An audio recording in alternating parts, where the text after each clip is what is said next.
আমি আমার রান্নাঘরে বানাচ্ছি গাটি কচু রেসিপি চিংড়ি মাছ দিয়ে। এই যে আমার গাটি কচু আগে থেকে কেটে সেদ্ধ করা হয়ে গেছে।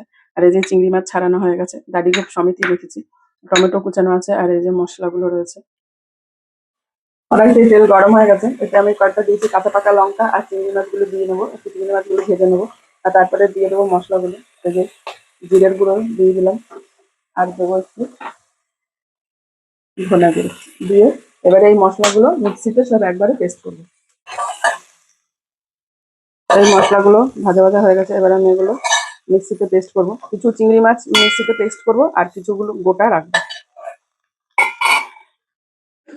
কড়াইতে তেল গরম হয়ে গেছে। আমি এটার মধ্যে কালো জিরে ফোড়ন দিয়ে দিয়েছি। এবারে আমি কাটি কচুগুলো দিয়ে একটু ভেজে নেবো। না ভাজলে কাটি কচুগুলো লোত লোত লাগবে।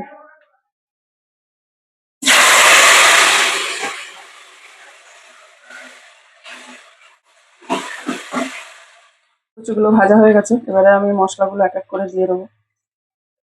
পরিমাণ মতো দেবো লবণ, দেবো হলুদ, টমেটো আর দেবো এই চিংড়ি বাটাটা।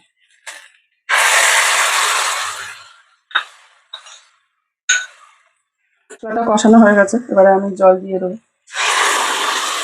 যেহেতু আমার গাটি কচুগুলো আগে সেদ্ধ করাই ছিল তাই জন্য আমি জল অল্পই দেবো, কারণ ওতে বেশি ঝোল রাখা যাবে না, অল্প গা মাখা ঝোল রাখতে হবে।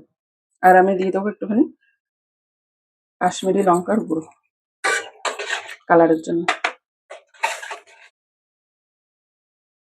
গাটি কচুটা আমার হয়ে গেছে।